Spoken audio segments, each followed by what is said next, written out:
Hello everyone, welcome back to English Champion. On this episode, yet another article. I thought maybe we could move past it, but yet another article about the integration of reading with the tech problems we're having in classrooms, particularly at the college level. I did a podcast about this last week, and sure enough, yet another article in a major education publication came out just a few days ago. And I thought, well, here we go again. Let's dive into it. So if you are tired of me talking about this, that's totally fine. I understand. Maybe this episode won't be for you. But if you really care about reading, if you care about language and knowledge and what education is truly supposed to be for not just skill development, but for truly improving the nature of who we are, this is another podcast that might be useful for you. So this is from Inside Higher Ed, again, one of the leading publications in what's going on at universities. And back to reading again. So let's take a look. How much do students really read? Subtitle: Students are turning to YouTube, podcasts, and ChatGPT crafted summaries rather than actually reading their assignments for class. Professors are unsure how to adapt. Last week, I was quite critical of the teachers because a lot of this, it feels like it boils down to teachers just not having enough of a backbone to say, this is the assignment, do it. And if you don't, you're going to fail. And so I was pretty critical of teachers. This article has some teaching problems as well, and I'll highlight those. But this one is also, I'm going to be pretty critical of students. And so you can hear what's actually going on with students today as we go through this article. So let's dive in. A young lady named Ava Worley likes to read, especially thrillers. She rarely reads nonfiction, but when she does, she prefers suspenseful tales of true crime. Reading for school is another matter. Worley, a sophomore biology major at the University of Florida, is assigned about 100 pages of reading a week for 3 classes, most of which she skips in favor of gleaning the information from YouTube videos. And here's a quote from her. She says, "I'm someone that learns really well from videos and things being visually explained to me, which is something the textbook isn't really good at," she said, adding that academic texts tend to use overly complex language, which makes them harder to read. All right, so very common. This is what students do. Instead of reading the material, they'll see if they can go find a video clip that explains the material to them. This might work sometimes. Obviously, a problem with that is, as great as YouTube is and as vast materials that it offers, doesn't necessarily mean it has everything on there. There might be something in the text you're supposed to read for your class that isn't actually discussed that way in a YouTube video. So you can't just go, I don't need to read, I'll just go find it on YouTube. That's not always the case. She also has her quote about being, a visual learner. And we have to, I've talked about this before, but this is one of the biggest myths in all of education, and people who don't know anything about the brain keep perpetuating it. And this has been going on for decades. But neuroscientists, cognitive psychologists, people who actually study the brain and how we learn do not believe in any of this. And so teachers need to stop talking about it, and students need to, not listen to this because this stuff isn't true. I'm a visual learner. No, you have a visual preference. You like things to be visual. It doesn't necessarily mean that that's how you learn best. Numerous research studies have shown that when you mix and exchange different modalities of learning, the outcomes don't really change much. So it's not like, I only learn things visually, but if you give it to me in text or if you give it to me in auditory form, I won't remember any of it. It's just not true. Again, you might have a preference, and that's normal. But to say this is the only way I can learn it's literally factually not true. So we need to stop students from talking like this. The thing that's so interesting about her little example here is the academic texts tend to use overly complex language. This young lady is studying biology. There's some complex language in biology. You kind of need to know the names of blood vessels and organs and bones and muscles and all of that stuff. And you need to know the chemistry that's involved in biology as well as the anatomy. And that has complex language. If you have a hard time with complex language, or you just don't like reading about it, maybe biology isn't for you. After all, I don't want to go to a doctor who doesn't know the name of the bones that are hurting in my arm, or who doesn't know what type of medicine to prescribe me because those words are too big. I don't want to learn the complex language. Let me see if I can YouTube it. I don't want that, doctor.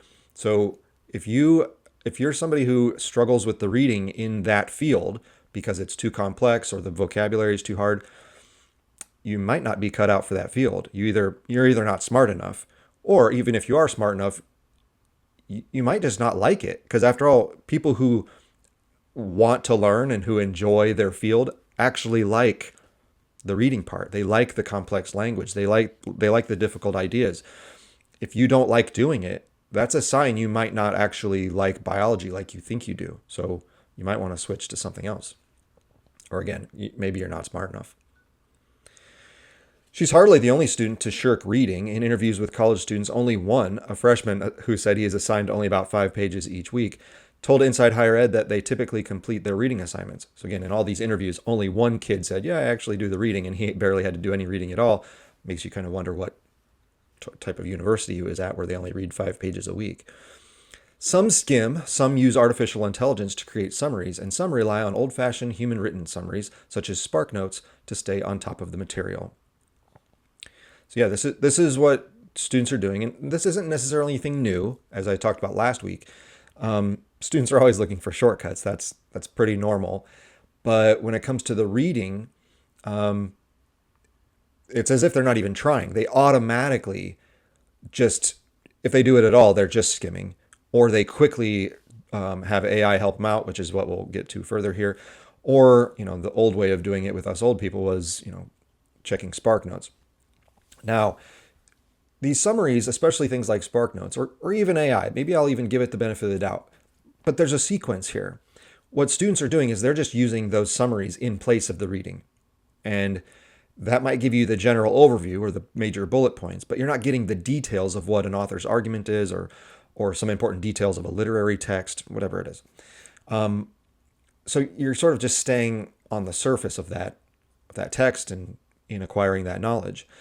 What can be useful for these summaries, and again, you should be able to generate these yourself, but if you need to double check yourself, what you could do, and I used to do this as well, is if I was reading something really complicated, Shakespeare, Chaucer, old authors with language that isn't like we're used to now, and you really have to pay close attention, and there's words in there you don't know and stuff like that. What I would do, and what I encourage students to do, is read the text. You have to read the whole thing. Read it. And then after you're done reading it, then you go and read a SparkNotes summary or overview. And then you compare it to what you thought you read, and you go, okay, this confirms what I thought was going on in Act 2 of Hamlet. Oh, this is what, okay. I thought the language was confusing, but I did understand it. I got it. And this is actually what I read. And so you use it to confirm, and you use it to fill in any gaps where maybe there was some, again, old language that you couldn't quite decipher, and the summary fills in some of that. But you still read it, you still know what's going on. You just had this additional support for it. The point is, though, it doesn't take the place, and that's what students are doing. They're not even trying to read. They're just skipping right to the easiest summarized version of it. Researchers have long observed that a small and declining number of students actually complete their assigned readings. A study of reading quizzes taken in a psychology class between 1981 and 1997 showed a decreasing number of students doing so even then. So again, this isn't anything new necessarily. As I've always argued, things are just way, way worse. More recently, in a 2021 study of hospitality students, I don't know if that field is the best to examine, but whatever. The study, over 70% said they don't read the texts their professors assign. As I'll get to here further, I talked about this last time. This is also part of a teaching problem, that if your students can still do well in your course or in your department or at your university without doing the reading, then yeah, what was the point of the reading? You have to make it consequential. So if you're going to assign something as a professor, you have to make sure it's actually valuable for two things. One, for them as human beings, like they're going to get something useful out of this for their real life. They're going to learn a valuable moral lesson, or, this is something that's going to be valuable that you're going to keep coming back to year after year. So you really need to know this. Whatever it is, it needs to be valuable. And then two, there needs to be a consequence if you don't do it. So if you just say, hey, I want you to read these 30 pages for Wednesday, and then the kids know that it's not really that important, and you're not even going to quiz them on it, or not going to have, you're not going to Socratically kind of drill them with questions or have them write an in-class paper about it. Yeah, why would they? So again, as I said before, this is partly a teaching problem, and if students know they can get away with it, they're going to get away with it. It's that simple. So teachers can do a lot to ameliorate these problems. Few professors would argue with that data. Faculty frequently note how much less willing their Gen Z students are to read for class than earlier generations. In a discussion on X over the summer, faculty complained that students seem unequipped to read even 100 pages per week per class, which used to be the norm in many disciplines, especially the humanities. Yeah, we've noticed this for a few years. Reading deeply and widely for many hours a day is the only way to become educated in an academic field. There are no shortcuts to this. If our students cannot read more than 100 pages per day or focus for more than 20 minutes at a time, they are never going to be educated, wrote one X user who identified as a PhD candidate at Princeton. Yeah, again, the idea of having a shortcut is not new. But we also, those of us who are educated can quickly tell those who aren't. We can tell if you haven't read certain authors, if you don't know the historical backgrounds, if you haven't truly engaged with the nuances of certain difficult philosophical ideas. People who are smart can tell. So when you're not doing it, when you're not doing the reading and the studying, it's going to show up at some point. You can't fake your way that long. And so as this person says, he you might feel like he's overstating it, but he's pretty accurate in saying there is no way to become truly educated without reading the texts. It's just part of the culture, and it is part of how you acquire knowledge. You have to be able to read the information. But explanations vary as to why students read less, and some academics argue that whatever the reason, the decline in reading is not worth the hand-wringing and despair it often provokes. Yeah, maybe, I'm all for not panicking about things that maybe aren't that important, but there's an article literally every week about this. So clearly this is a problem that professors at all levels, at prestigious four-year universities, down through private schools, down through community colleges, and then on down into the high schools. We're seeing this at all levels. So it's not just a select few who are like, well, we'll worry about them individually. It's not just low-level students. It's also the top-level students. It's not just, state schools. It's also prestigious schools. Everyone's having this problem. So you could say, well, this is just hand-wringing. Or you could go, boy, there's something, everyone keeps talking about this thing. There must be something going on. We need to get to the bottom of this. So I don't think this is something we should dismiss. Everyone, especially Gen Zers who were raised with constant access to social media, has a shorter attention span than they did before the internet. We talked about that last time. That's true. Everyone's feeling this, not just kids. In addition, some endured ineffective reading instruction techniques or attended K through 12 schools that de-emphasized reading full novels in favor of short excerpts like those that appear on standardized tests. True, they're coming from a K through 12 background where reading was really not taught well. From the test issue, which they're talking about, where we got to teaching to the test so much that we started just going, well, on the test they just have these excerpts, so we'll just read a page and do some sort of reading analysis, and that's it. We don't actually need to read The Great Gatsby or Huck Finn or whatever these texts are. We'll just read a page of it. And so they don't know how to stick with a full book or a long journal article because they've just been looking at excerpts for their tests.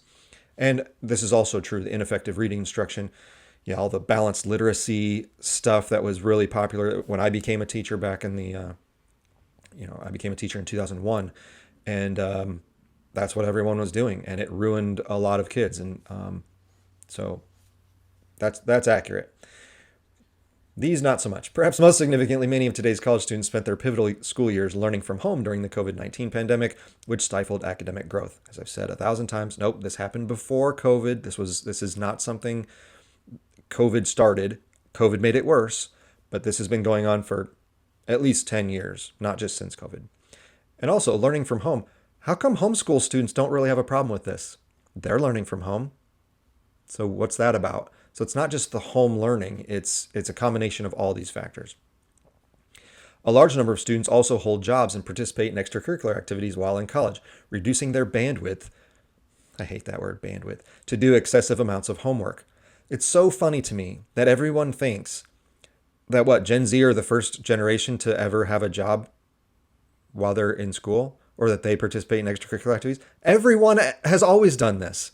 What are you talking about?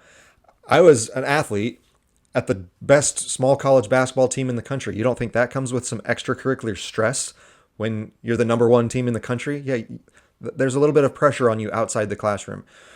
I also, when I stopped playing basketball, I also had a job. My wife had a job all through high school and through college. My parents both worked through college. Everyone works. And even if you don't, you're probably involved in other stuff. So this idea of, well, so many students they have all these other things going on. They actually don't. Either one, it's no worse than any other previous generation. Or two, a lot of the data show that no, actually they have more free time than any generation previously. They just don't use it to read and study. So you can't say, oh, well, our kids are so stressed with extra things outside the classroom that's why they can't do their reading. That's nonsense.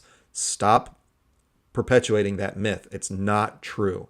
Yes, some kids do have very busy schedules. That's the breaks. They also chose to come to college. If you know that college requires you to study a lot and take tests and write papers and do all that kind of academic work, and you don't have the time to do it, then why did you go to college? Maybe you should go to your job, go earn money. And then when you have money and you still want to go to school, then come back later. But if that's what's important to you, then you should maybe go do that. I think another student talks about that here shortly. Yeah, I never understand that where, oh, these kids today, they just have so much going on. No, they don't. Trust me. The research shows they have more leisure time than any generation ever. So stop saying that. Some argue that the decline in reading represents a natural shift as the world moves toward other forms of media and that universities need to keep up. We talked about that last time. I'll mention that here as we go forward. This is a truly interesting comment here. We've always had to adapt to changes. Students in the 70s didn't read like students in the 1920s, said Paula Krebs, executive director of the MLA, Modern Language Association, the largest scholarly organization for the humanities. We're about teaching students how to analyze the kind of culture around them and the culture that's most significant in determining the lives they lead. Okay. I used to be a part of the MLA because it is the most kind of high-level prestigious organization in the field of English. And I quit the MLA back in 2020 when they had always been very political, but they went completely off the rails in 2020 with all the racial stuff, the sexual stuff, the COVID stuff, all of that, the political taking sides and everything.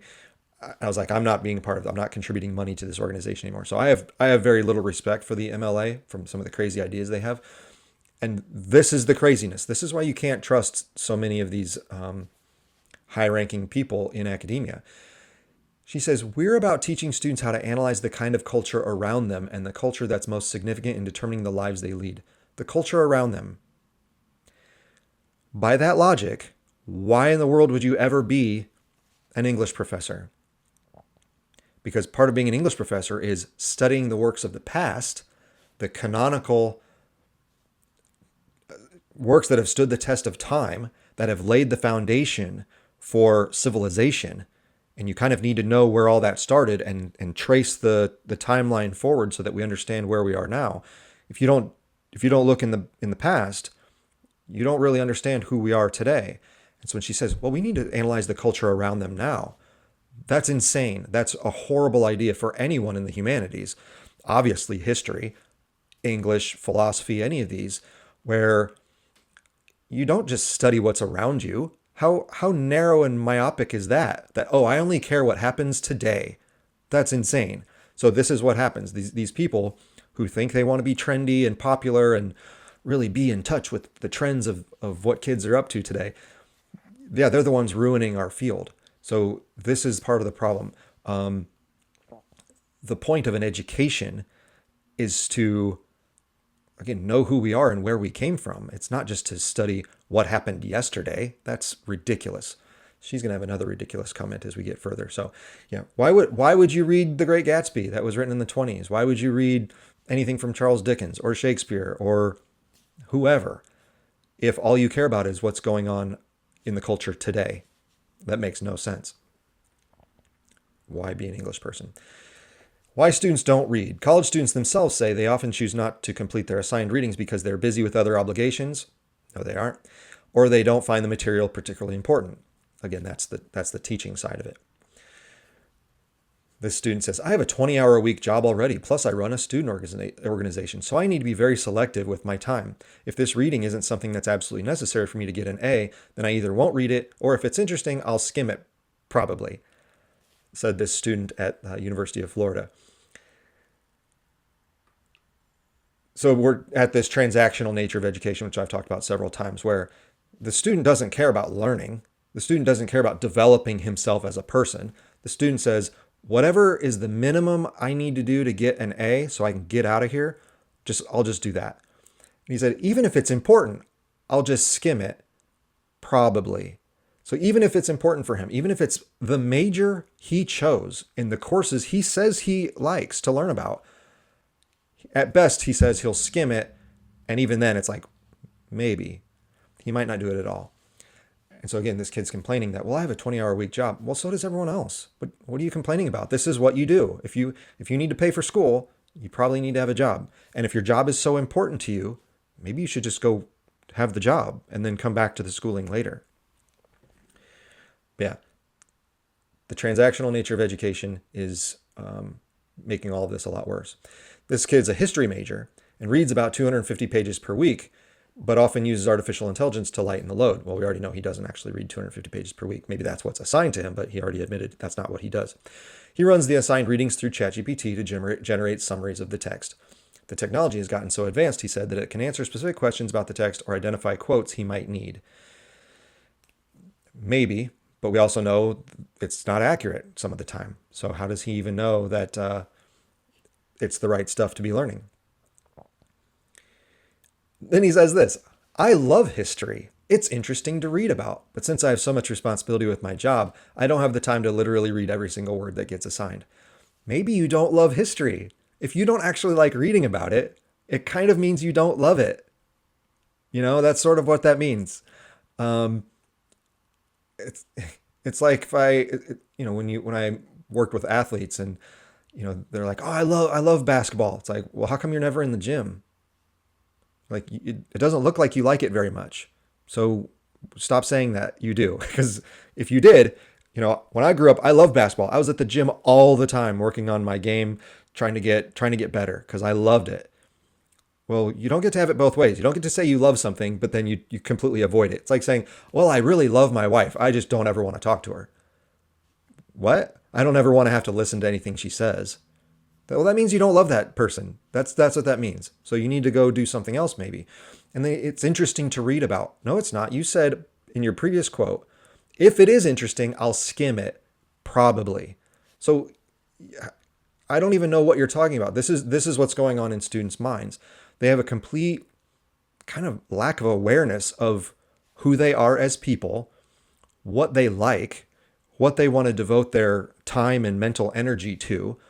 And it seems like they're just sort of, I don't know, going along with stuff that either someone else talked them into or something they thought sounded cool, but they don't actually care about it. I encountered this with business majors my whole career, where I'd have business majors in class. And, I research and write books about economics. So like, I'm down for talking about business. Let's do it. And I would bring up a business concept and they'd be like, well, what's that? And I think, you're a business major. How do you not know that? How are you not interested in this? It kind of means maybe you shouldn't be a business major. You don't even know the basics of business. So maybe choose something that you actually want to devote all your time to. You should be obsessed with your major. You should love it so much. You should be reading and thinking about it all the time. I'm an English person. I read and think and write all the time. And not because I have to. It's not part of any of my job. I do it because it's so interesting to me. I read and write and think about English constantly. So that means I'm in the right field.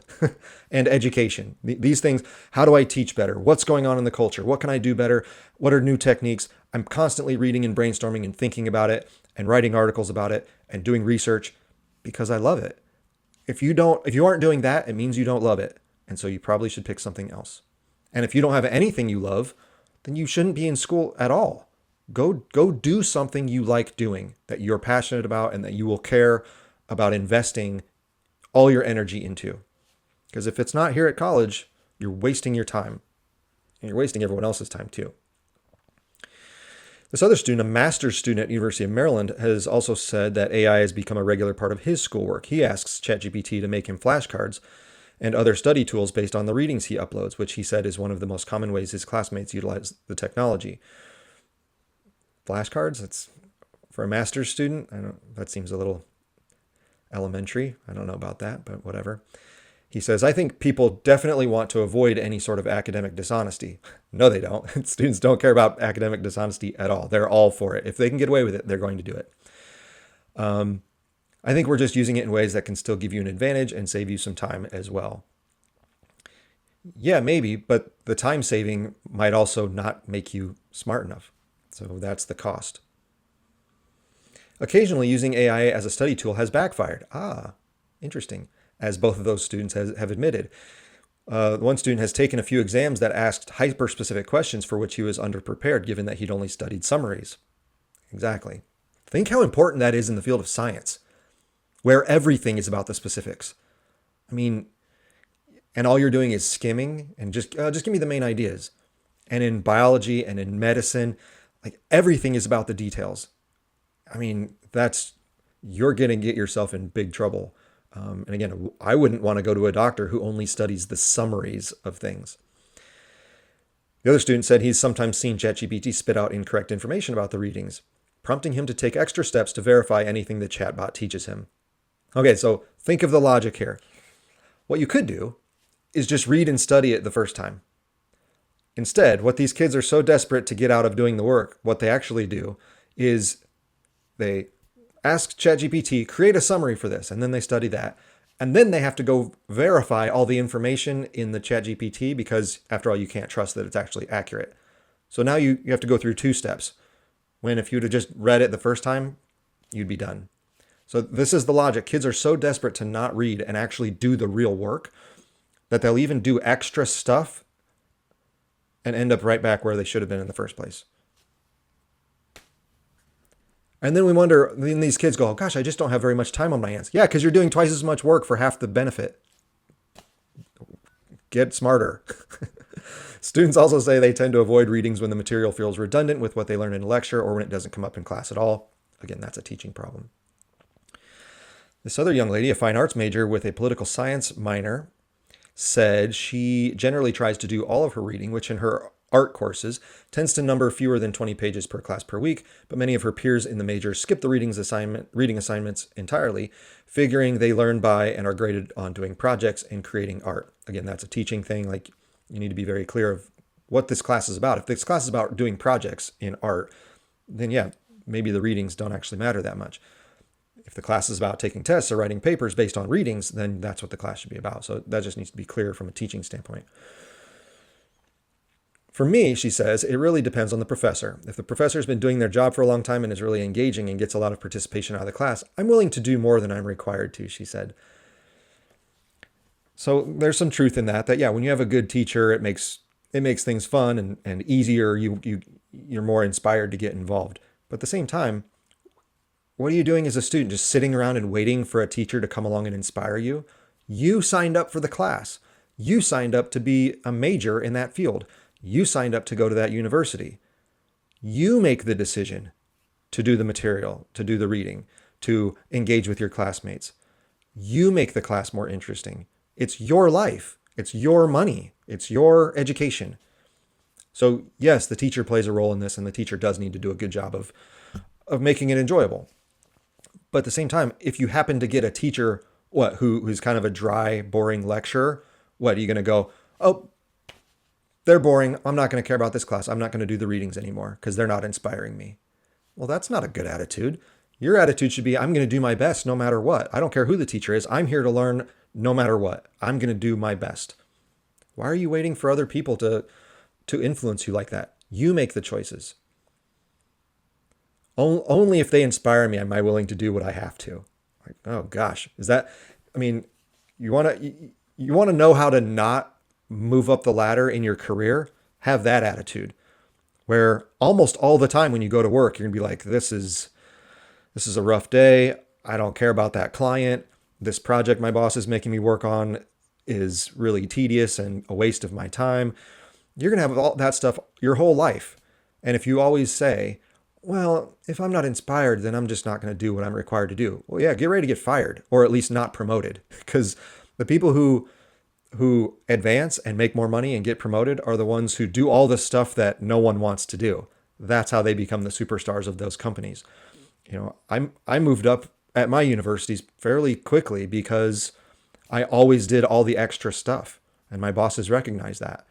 I was willing to do. I was like, oh, they don't want to tackle that difficult thing. I'll do it. Watch this. And then I would do it, and they'd go, oh, here's a raise, here's a promotion. So that's how you move up. This attitude of I don't want to do more than I have to. Yeah, that's how you stay a low-level employee, and that's how you become a not great student. Yay, English majors. English majors who spoke with Inside Higher Ed viewed reading differently than many of their peers in other majors. While they are assigned more pages than other students, they are more enthusiastic about getting the reading done. Yeah, we like reading. This paragraph is a mess. I'm going to explain why. This student is a second-year literature student at a University of Texas at Dallas. Often has to read more than 600 pages per week. That seems excessive. I doubt it's that many. I had to do that in grad school. I would doubt a second-year student at a regular university is reading 600 pages a week. But whatever, we'll take the word for it. In one comparative literature course this semester, this student's last name is Raman. Raman might need to read multiple books in a week, which can be hard given that they have terrible time management skills, they said. So I read that and I said, they said, who is they? Was there another student in here that I missed? No, this author used the word they for this singular student. And so it's very confusing. It made me have to stop. So this whole pronoun thing that has been going on for the last several years, like a student can say, I want you to refer to me as a them, they pronoun. Well, when it shows up in writing, this is insanely confusing because I just had to read this 3 times and go, well, they said, who's they? Are there more than one student? No, it's still the same student. And yet somehow they're a plural now. It's confusing. Raman estimates they managed to complete about 2/3 of all assigned readings. The other part of this that's confusing is this author can't keep the verbs straight. So the student, Raman, last name, the first sentence said, who's a second-year literature student, often has to read. Has. That's a singular verb.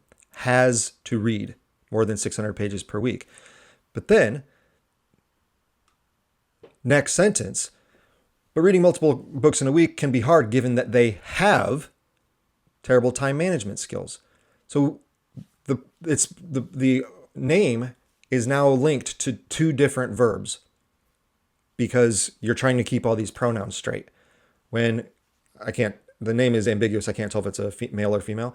So whatever it is, you should just pick which one that is, because me as a reader, I'm having a difficult time following what this paragraph is about. So you're making everything confusing as a writer when you try to adopt these pronouns that don't make logical sense. Sorry, there's a little rant about the pronoun gender issue going on these last few years. Raman estimates they managed to complete about 2/3 of all assigned readings. Both Raman and this other student, a first-year PhD student, English PhD student at Vanderbilt, said that part of being a literature student is learning how to process readings more efficiently. Before reading academic books, Williams, that's her name, often consults reviews to get an early handle on the argument the author is making, which makes it easier to parse the text more quickly. That's not a bad idea. Read kind of an overview of what it's about and then go read it. So it's when you read the summaries or the overviews and then how you read the text afterwards that can be very useful. Of course, even book-loving English students adopt the habits of their peers in non-literature classes. Raman recalled a state and local government course they took, again, should be singular, to fulfill a requirement which contained a lot of material they already knew. So I would just skim the reading and then do the quiz for the class. And I would typically do just fine. In some cases, I would skip the readings entirely because the presentations cover the reading. Right. So back to the teaching, like why have them read if they don't have to? If they can do well in the class without it, they're not going to read it. So pick what you want them to do. If you want them to listen to your lecture, fine. If you want them to read the material, fine. But you got to assess one of those because the other one they're not going to do. So you got to make that clear as a teacher. A new era of teaching reading. For professors, the decline of reading can be challenging. Already it has catalyzed new techniques for teaching reading. This English professor said he starts his freshman classes by asking students who often report that they've never read anything longer than a handful of pages to read a 25-page essay. Good. Off to a great start. He says, there are many reasons why I choose it, but one of the reasons is that it is long. I start by telling them that what you're going to read is long and you should try to read it in one sitting, and it's going to take a couple of hours to do so. I put that essay on the syllabus multiple days in a row because I know they're not going to read it the first time. They're also not going to read it the second time all the way through. Okay, so started off so great. Here's a challenge. I need you to read this long document. And then, well, but I'm also going to give you several days to constantly remind you to do it. Like, dude, if you want them to read it, you make them read it, and then you have a quiz on it, or you have some assessment, whatever you want it to assess them. You saying, well, I'll just keep it up here. You can read it eventually. If they're going to wait till the very last minute to do it, until you put the deadline on it, they're not going to do it. So you're on the right track with having an idea of providing a challenge, of forcing them to read something longer than they're used to. But if you're not going to enforce a deadline, why are you being so soft on them? Make them do it. If you want them to read it for next class, make them read it for next class. This other professor at a small private school has resorted to elementary school style methods of reading instruction. Students in his courses are required to spend the first 15 minutes of every class reading. That way, those who do not read on their own have an opportunity to catch up, while those who completed the reading can go back and highlight or take notes on the text. So, you say, by tomorrow, I want you to read this chapter. But the kids also know that the next day when you come in, you're going to give them extra time to read anyway, so they don't have to do it that night. Why did you even assign it? They're going to wait until you hold them accountable. And even then, they're probably not going to do it because you're only giving them 15 minutes. If it's anything longer that might take an hour to read, how in the world are they going to read it in 15 minutes? So again, now we're back to them just sort of hurriedly skimming it. And they're certainly not going to take the time to take notes on anything because they're being rushed. So on top of that, you've now wasted 15 minutes of your precious class time where you could be imparting wisdom to these kids and asking challenging questions or having them work on a cool project together, something productive. Instead, they're sitting there doing the homework you told them to do the night before. Why in the world? One of the most valuable things you can possibly do as a teacher is to make sure students are doing something every single minute of that class period. There is not a minute wasted in my classes. From the second the clock hits 10 o'clock a.m. or whatever time class starts and I shut the door, we're going. I'm talking and we're working on something.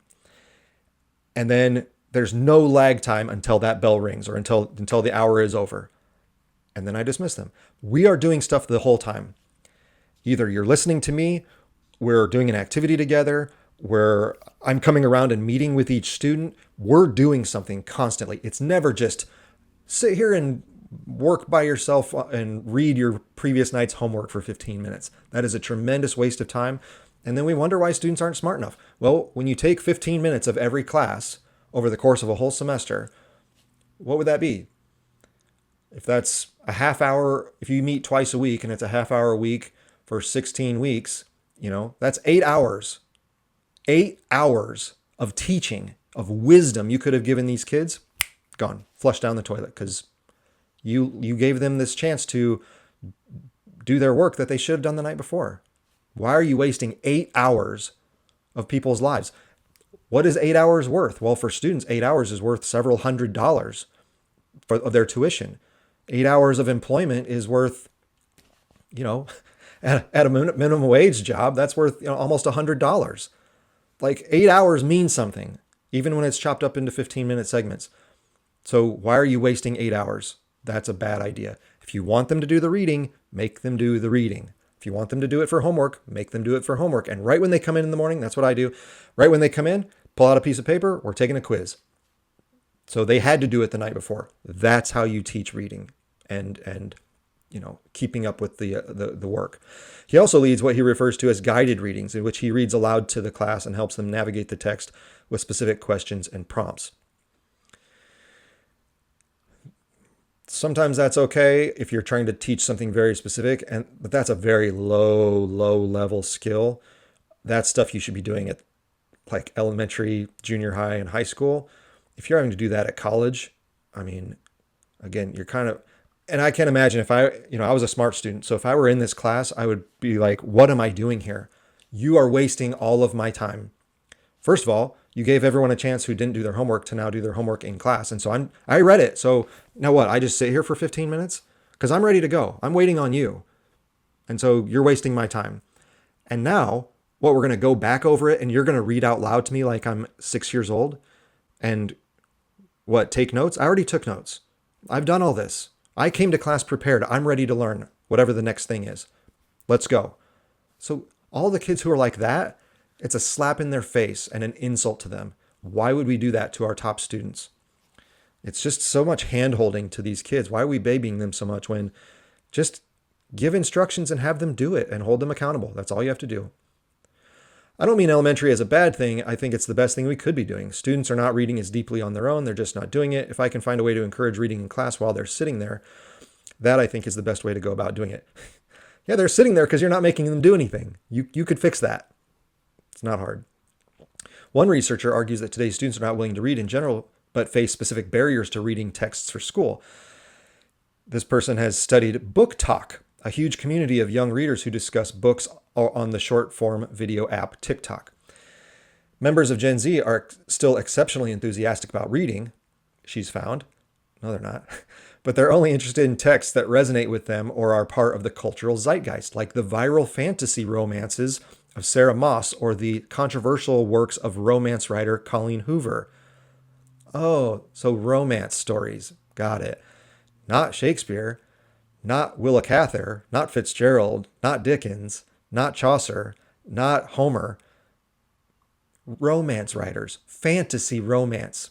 Got it. That's what you think is valuable for our kids to be educated about. I have nothing against it from a free time, reading. I'm not one of these sticklers who thinks some reading is bad reading. Like if you're reading, and you're taking in words and having to imagine what the text is describing, that's all good for your brain. But from an education standpoint, are these what we should be using as examples? That seems pretty silly. In comparison to what happens in schools, where oftentimes your professor or your teacher is assigning what must be read, in BookTok, there's a lot more autonomy. You're reading in order to be part of a conversation that you want to be a part of. You want to engage. She's also a professor of literacy at Clemson. If you're reading for the purpose of, I have to master all this information, or I have to master this in order to do an exam, you're reading for a very different purpose, and the way you read changes. Well, of course, that's true. I read, a detective novel at night much differently than I read literary theory textbooks, obviously. But what are you doing at school? You're at school to learn information, right? Because that's what a future job is probably going to require of you. So you kind of have to have the information.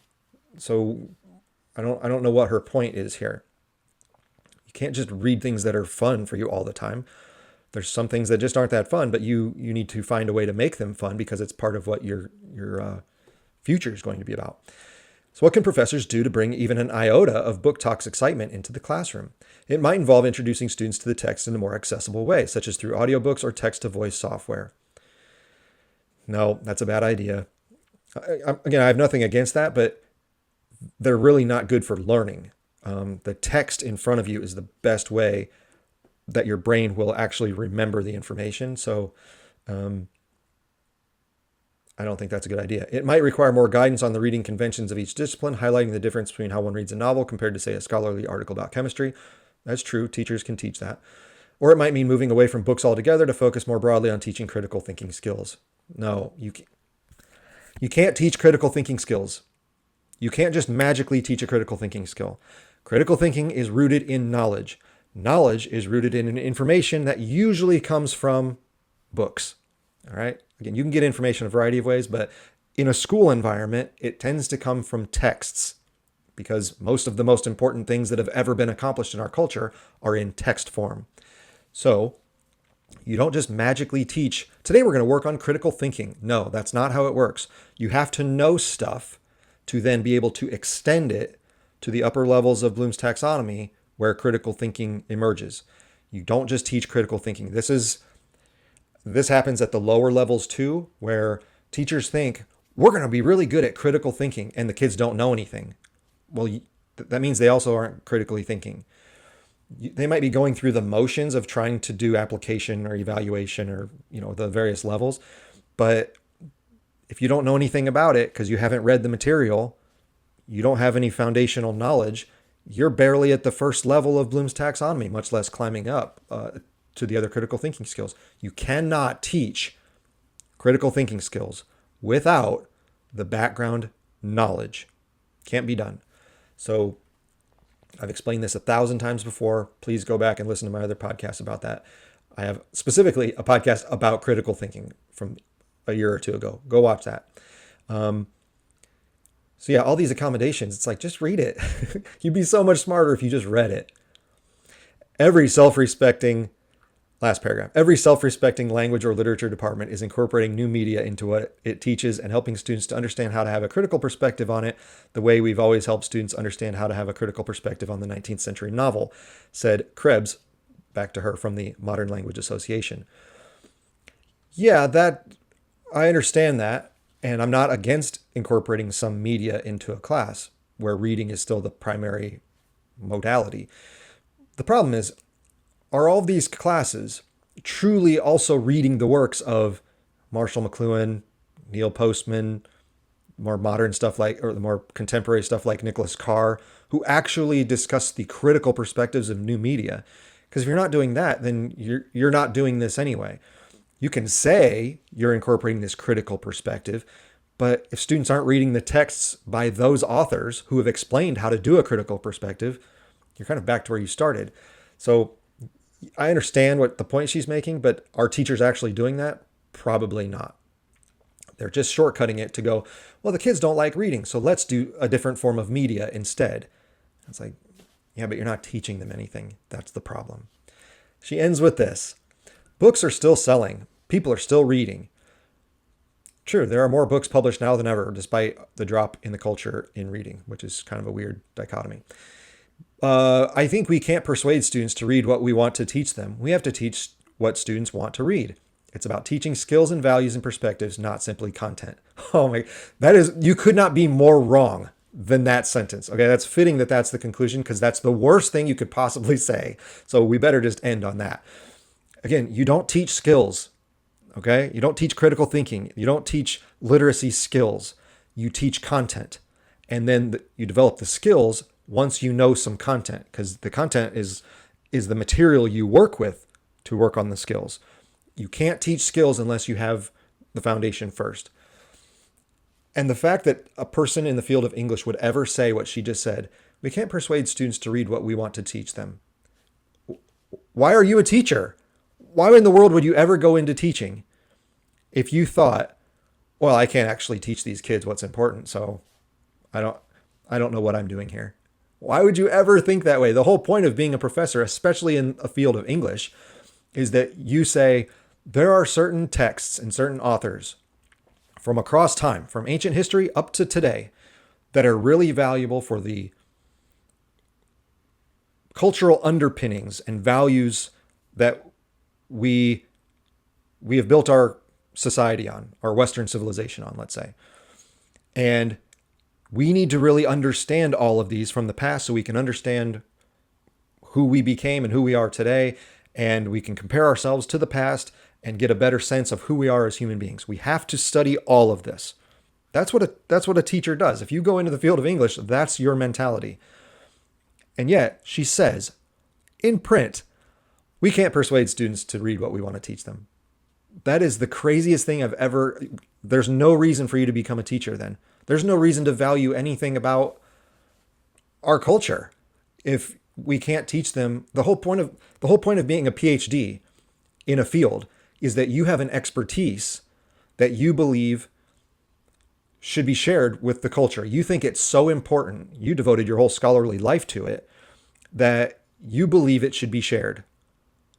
And yet you're saying, well, we can't share it because they don't want to hear it. It's like, yeah, but it's your job to share it. It's your job to convince them that it's valuable. If it's not valuable, why did you devote your life to studying it? And why did you become a teacher? So you can't have it both ways. You can't say, I really care about teaching. I really care about the, the, the history of my field or the content that has, evolved over time in this field of study. But also, I'm not going to actually talk about it. I can't convince the students to care about it. Well, you care about it. And if you feel like it's valuable and it's a foundational part of academia, then it's your job to teach them about it.